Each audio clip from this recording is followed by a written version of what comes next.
નમસ્કાર ખેડૂત મિત્રો, એગ્રીકલ્ચર એન્જિનિયર ચેનલમાં તમારું સ્વાગત છે। આજે આપણે આ વિડીયોમાં જમીનનું માપ લેતા શીખશું।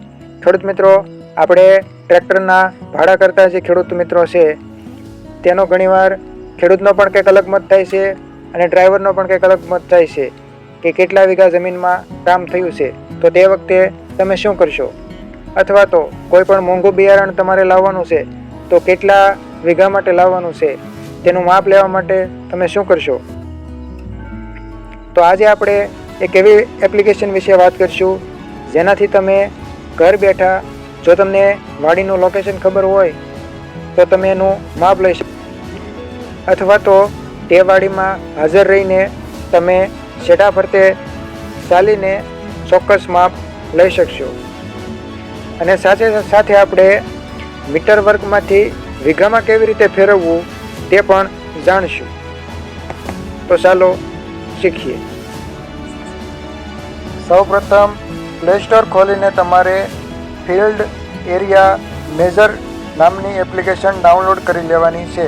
તો સૌથી પહેલાં તમે એપ્લિકેશન ખોલશો એટલે તમારી પાસે લોકેશનની પરમિશન માગશે, જેમાં તમારે સૌથી ઉપરનું while using the એપ આપી દેવાનું છે। તો એપ્લિકેશન ખોલતાની સાથે તમારી સામે આખા વિશ્વનો નકશો હશે, જેમાં તમારે ભારત અને ભારત પછી ગુજરાત ઉપર આવી જવાનું છે। તો ચાલો હવે ખેતરનું ક્ષેત્રફળ માપતા શીખીએ।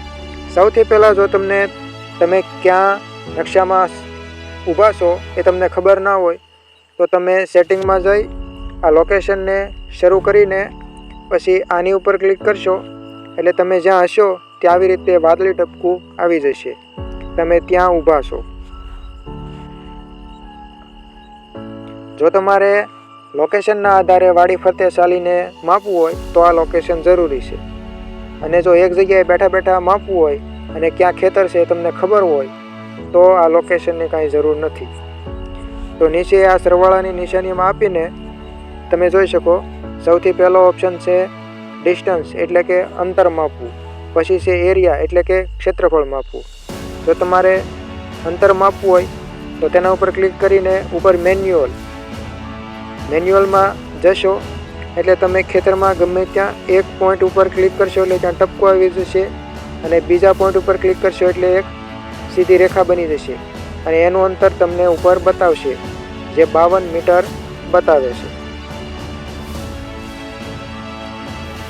હવે જો તમારે ચાલીને અંતર માપવું હોય તો તમે જીપીએસમાં જવાનું છે। અહીં તમે જોઈ શકો આ વાદળી ટપકું જે છે ત્યાં હું ઊભો છું। અહીં સ્ટાર્ટ મેજરિંગ ખૂણામાં આપશો એટલે માપવાનું શરૂ કરશે, અને તમે જેટલું ચાલશો એટલું તમને ઉપર અંતર બતાવશે।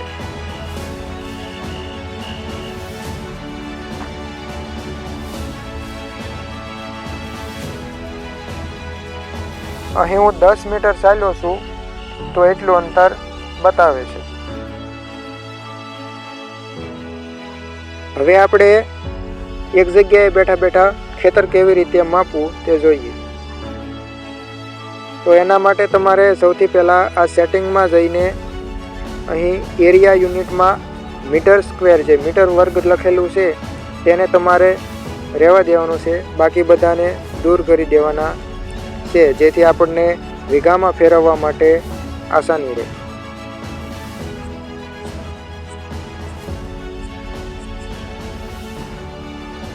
હવે તમે અહીં ક્લિક કરીને એરિયામાં મેન્યુઅલમાં જશો,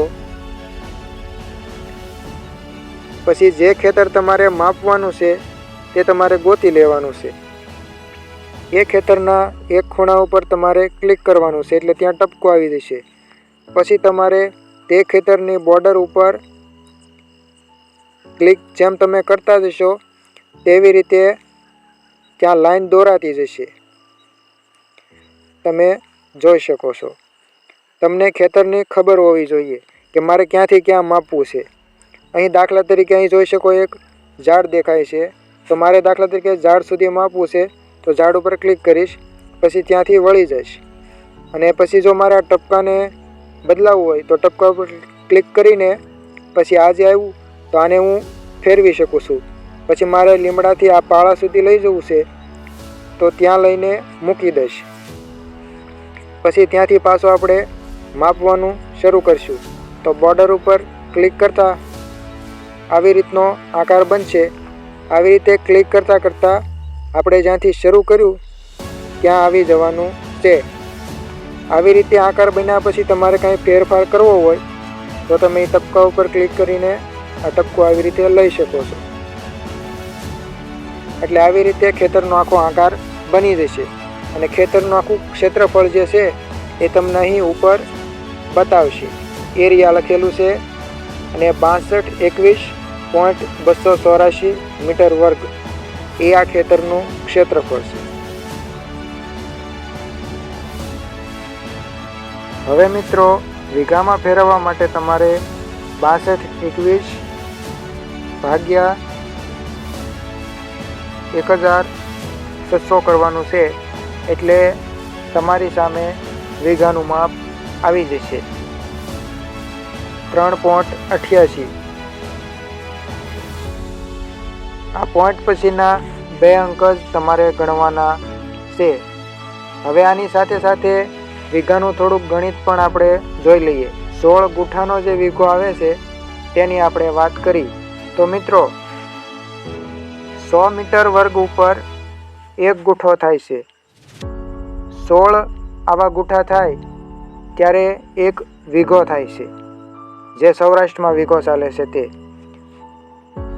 એવા 2.5 વીઘા થાય ત્યારે 1 એકર થાય છે અને તેવા 2.5 એકર થાય ત્યારે 1 હેક્ટર જમીન બને છે અને 1 હેક્ટરમાં 6.25 વીઘા જમીન આવે છે. તો આ હતું ગણિત. તો માપવાનું શરૂ કરીએ. તો આપણે આ ખૂણા ઉપર ક્લિક કરશું. પછી આ તમે જુઓ આ 2 ઝાડ આપેલા છે, તો એ ઝાડવાળા શેઢે આપણે આગળ આવી રીતે પોઈન્ટ મૂકતા જઈશું. અને જો પોઈન્ટ આવી રીતે આગા પાછો થાય તો એને તમે ક્લિક કરીને પાછો લઈ શકો છો. તો એવી રીતે ક્લિક કરતાં કરતાં આ ઝાડ એવું પાછું જો તમારે અહીંથી વળી જવું હોય, આ એટલા ખેતરનું માપ ના લેવું હોય તો અહીંથી તમે આ ઝાડથી વળી જાઓ અને સીધા સામેના શેડે ક્લિક કરો અને ત્યાંથી છેડે ચાલો ક્લિક કરતાં અને પાછા જ્યાંથી શરૂ કર્યું ત્યાં આપણે પહોંચી જઈશું. તો તમે જોઈ શકો આ પાળો સીધો છે એટલે આપણે અહીંયા ખૂણે પહોંચ્યા એટલે આપણો આકાર બની ગયો. હવે તમને શીખવાડ્યું એમ આ 4562 જે મીટર વર્ગ આવ્યું તેને ભાગ્યા 1600 કરશો એટલે 16 ગુઠાના વીઘાનું માપ આવી જશે. તો હવે આપણે ચાલીને કઈ રીતે માપવું તે જોઈએ. તો એના માટે ફરી વખત આમાંથી એરિયામાં જઈને GPS છે લખેલું છે તેમાં જવાનું છે. અત્યારે તમે જોઈ શકો હું જ્યાં ઊભો છું ત્યાં વાદળી નિશાન બતાવે છે. હું આ પાળા ઉપર જેમ ચાલવા લાગીશ તેમાં ટપકું પણ ચાલશે. તો આપણે સ્ટાર્ટ મેજરિંગમાં દબાવીને હવે આપણે ચાલશું. મિત્રો જો તમારા વિસ્તારમાં નેટવર્ક સારું હોય તો જ આ પ્રક્રિયાનો ઉપયોગ કરવો, નહીંતર તમે પણ ક્યાંક ચાલતા હશો અને આ લાઈન પણ બીજે ક્યાંક જતી હશે. તો તમારે જે પહેલાં જે પદ્ધતિ શીખવાડી તેનાથી માપવાનું રહેશે. હવે તમે જોઈ શકો જેમ હું આ પાળા ઉપર ચાલું છું તેમાં લાઈન ચાલે છે.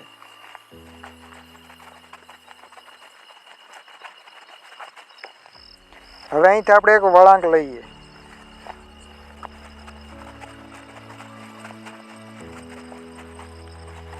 પાછો વળાંક લઈને આપણે જ્યાં શરૂ કર્યું ત્યાં જઈશું.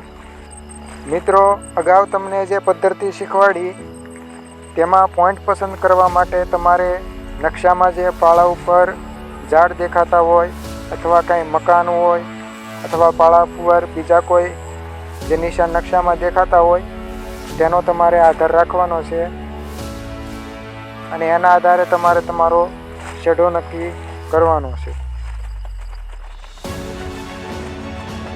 હવે આપણે પાછા વળીને જ્યાં શરૂ કર્યું ત્યાં જઈશું.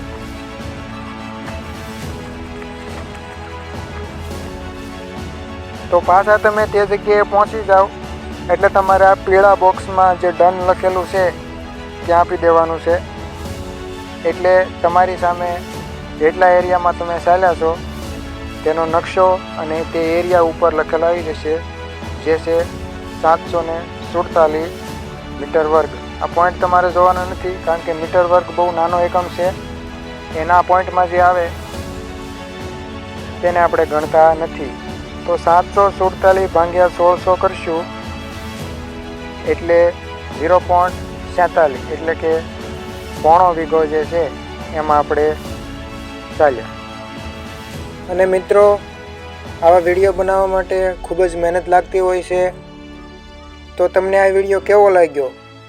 જો કાંઈ પણ નવું જાણવા કે શીખવા મળ્યું હોય તો અમને કોમેન્ટમાં જરૂર જણાવશો.